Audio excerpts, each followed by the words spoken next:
दोस्तों नमस्कार, मैं हूं शैलेंद्र सिंह और आप देख रहे हैं हमारा यूट्यूब चैनल शब्द शब्द शैलेंद्र सिंह।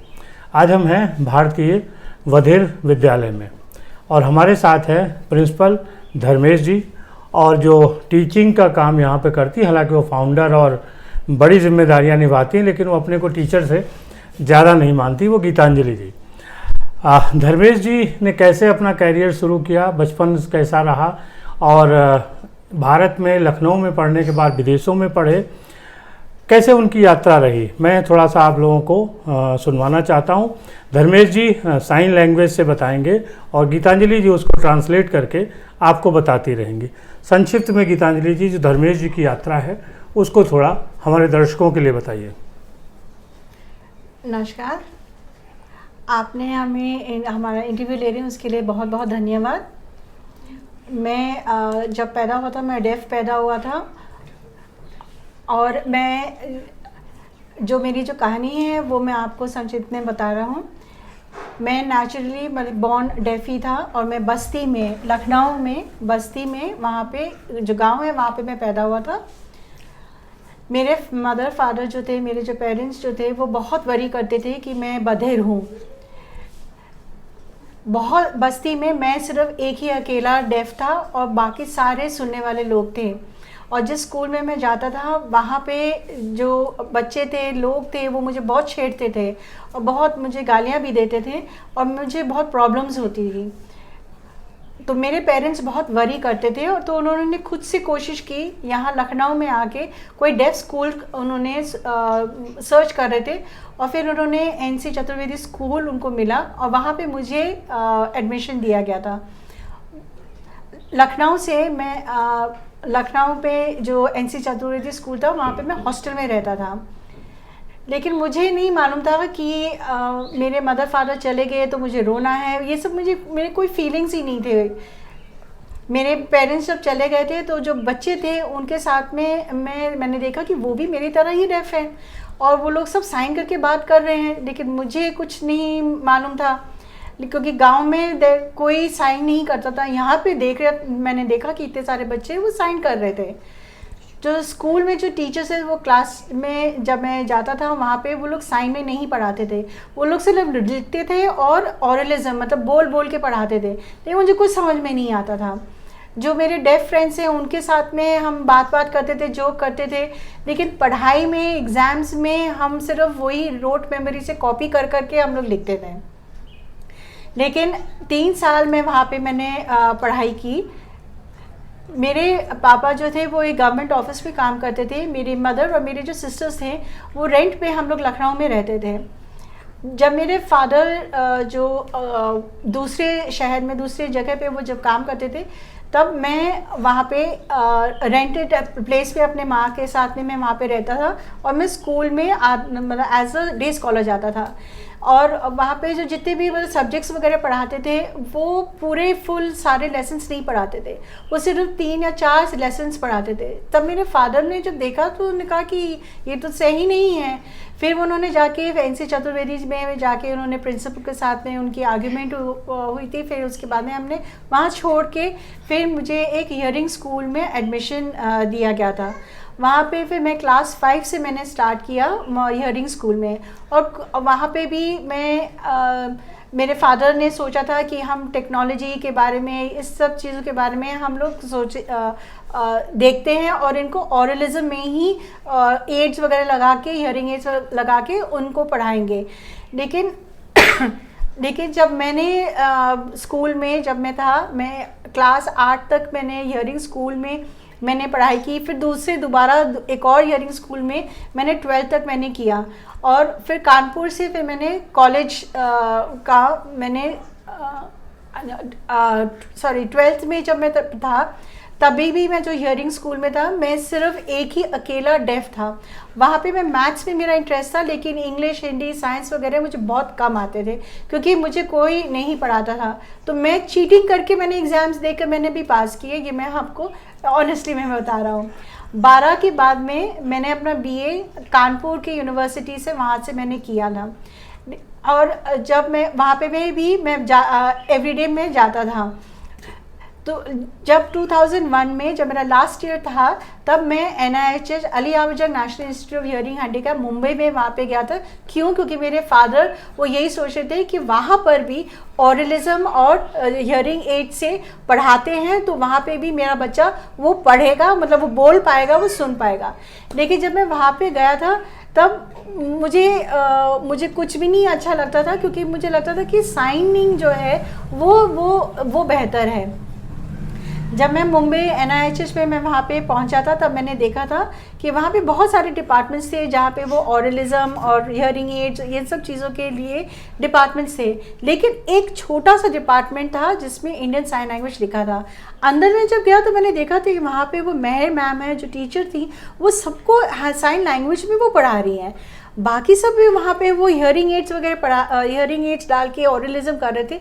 लेकिन उसने जब मैंने देखा कि वो मेहर मैम पढ़ा रही थी साइन लैंग्वेज में, मैंने अपने फादर को लेकर आया। मैंने कहा कि वहाँ नहीं जाना है, मुझे हियरिंग एड्स नहीं चाहिए, मुझे साइन लैंग्वेज में ही पढ़ना है। फिर जाके मेहर मैम से जब मैंने इंट्रोड्यूस कराया था मेरे फादर को, फिर मेहर मैम ने मेरे फादर को समझाया कि उन्होंने बातचीत की कि जो डेफ होते हैं उनको प्रॉब्लमेटिक होता है जब आप उनको हियरिंग एड्स या फिर ऑरलिज्म से पढ़ाते हैं, वो कुछ नहीं पढ़ पाते हैं। जब आप साइन लैंग्वेज से पढ़ाएंगे तब उनको हर चीज़ वो पढ़ पाएंगे। तो यही चीज़ जो है मेरे फादर को उन्होंने पहली बार लाइफ में उन्होंने अंडरस्टैंड किया।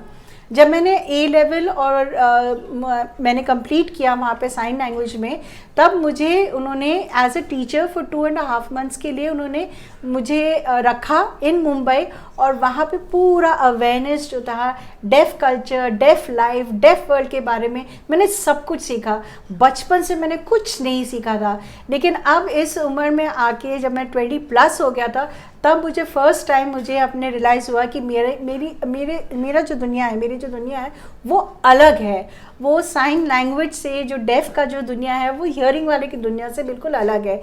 जो रिटन कम्युनिकेशन स्किल्स हैं वो हियरिंग के साथ में रह के मैंने नहीं सीखा, लेकिन डेफ के साथ में रहने के बाद मैंने इस चीज़ को मैंने सीखा था।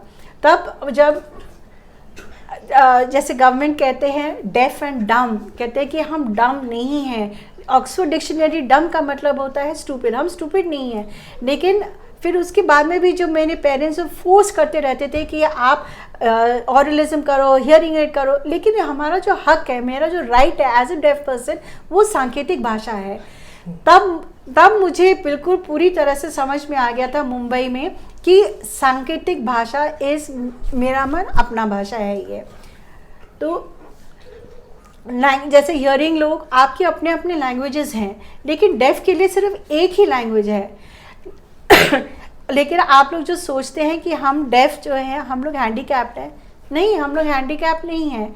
आप हियरिंग लोग आप लोग बोल सकते हो, मतलब कि जैसे हिंदी भी बोल सकते हैं, तो क्या आप साउथ में जाके मलयालम बोल सकते नहीं ना? तो यानी कि आप भी डिसेबल्ड हो गए, क्योंकि हम आपकी भाषा को नहीं बोल सकते, आप हमारी भाषा को नहीं बोल सकते। इसका ये मतलब नहीं है कि हम डिसेबल्ड हैं, हम लोग डिसेबल्ड नहीं है, बस भाषा हमारी अलग है। हम हियरिंग और जो डेफ है हम लोग इक्वल हैं। अवेयरनेस जो है ये हम लोगों को सबको बताना है कि वी आर इक्वल, चाहे वो डेफ हो या हियरिंग हो। हम हर न्यूज़पेपर में, हर टीवी में, हर चैनल में हमें बताना चाहिए कि हम लोग इक्वल हैं। लेकिन क्योंकि वहाँ पर भी आप जैसे जो टीवी चैनल्स वगैरह हैं उनमें वहाँ पे सबटाइटल्स वगैरह नहीं है, तो हम हम पढ़ नहीं पाते, हम समझ नहीं पाते हैं। तो इसीलिए लोग सोचते हैं कि हम लोग डिसेबल्ड हैं, हम लोग डिसेबल्ड नहीं हैं। अच्छा, धर्मेश जी की जो विश्व लेवल पे पढ़ाई और जो आगे अचीवमेंट रहे हैं,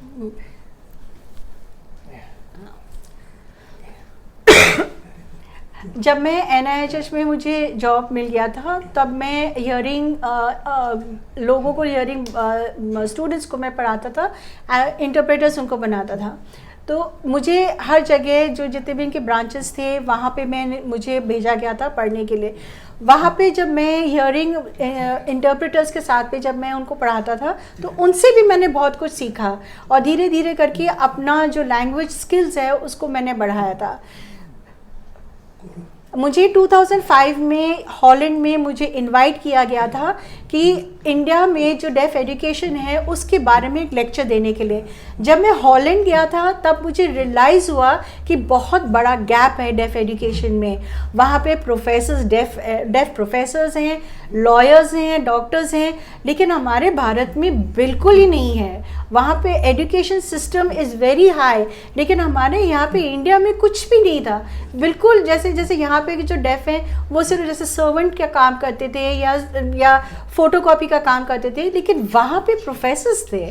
तो फिर 2006 में जब मैं साइन लैंग्वेज सीखने के लिए आई थी, फिर वहाँ पे 2008 में धर्मेश सर को चुना गया था ऑन स्कॉलरशिप यूक्लैन यूनिवर्सिटी यूके में अपना मास्टर्स बाय रिसर्च करने के लिए। यूके में जब वो गए थे तब उन्होंने देखा था कि बहुत सारे डेफ लोग थे, प्रोफेशनल्स थे वो, और एजुकेशन में इतने हाई थे, और हर एक डेफ के लिए इंटरप्रेटर्स थे, और उनका जो लिंग्विस्टिक्स जो थे, वो जो बुक्स जो थे वो डेफ के लिए थे, और डेफ कल्चर के बारे में, डेफ लिंग्विस्टिक्स के बारे में वो सारा कुछ होती, सारी जानकारी थी जो हमारे भारत में बिल्कुल नहीं है। तो वो जब मैं वापस आया था तब मैंने सोचा था कि जब यहाँ पे आए तब हम इग्नू में इंदिरा गांधी नेशनल यूनिवर्सिटी में इंटरनेशनल डेफ कॉलेज खुला था, जहाँ पे हम दोनों वहाँ पे पढ़ाते थे और मैनेज भी करते थे। फिर वहाँ से हम लोगों ने देखा कि जो बाहर से जो डेफ आते थे अब्रॉड से, उनके रीडिंग राइटिंग स्किल्स बहुत अच्छे थे, लेकिन हमारे जो डेफ थे वो इक्वल नहीं थे। तब हम लोगों ने सोचा था कि हम लोग ये स्कूल खोलेंगे जहाँ पे हम अपने डेफ बच्चों को, अपने भारत के जो डेफ बच्चे हैं उनको शिक्षा देंगे। हाँ, धन्यवाद धर्मेश जी और गीतांजलि जी, और शुक्रिया दोस्तों आपका। आप देखिए कि डेफ जिसको माना जाता है कि वो कुछ नहीं कर सकता, धर्मेश जी के अचीवमेंट देखिए कितने हाई रहे हैं, और उनकी थिंकिंग देखिए कि कितनी ग्राउंड लेवल पे है कि हम उन बच्चों को आगे बढ़ाएंगे जिनके लिए शायद उनके फैमिली और उनके परिवार वाले भी उतना नहीं कर पाते जितना उनको करना चाहिए। आप दोनों की जो ताकत है, जो आप दोनों की मेहनत है, उसको मैं सलाम करता हूं, और सभी साथियों से मदद की गुहार लगाता हूं कि भाई आप जितनी भी मदद इन लोगों की कर सकते हैं वो करिए। गीतांजलि जी के साथ और धर्मेश जी के साथ ये था हमारा पहला एक ऐसा इंटरव्यू जो डेफ के साथ और एक साइन लैंग्वेज में पूरा हुआ। आप लोगों ने पहले दूरदर्शन में जिन लोगों ने देखा होगा तो उन्होंने देखा था कि दूरदर्शन में पूरे समाचार आते थे जो एक डेफ लोगों के लिए होते थे, और वो महिला जो न्यूज़ एंकर होती थी वो साइन लैंग्वेज में लोगों को समाचार सिखाती थी।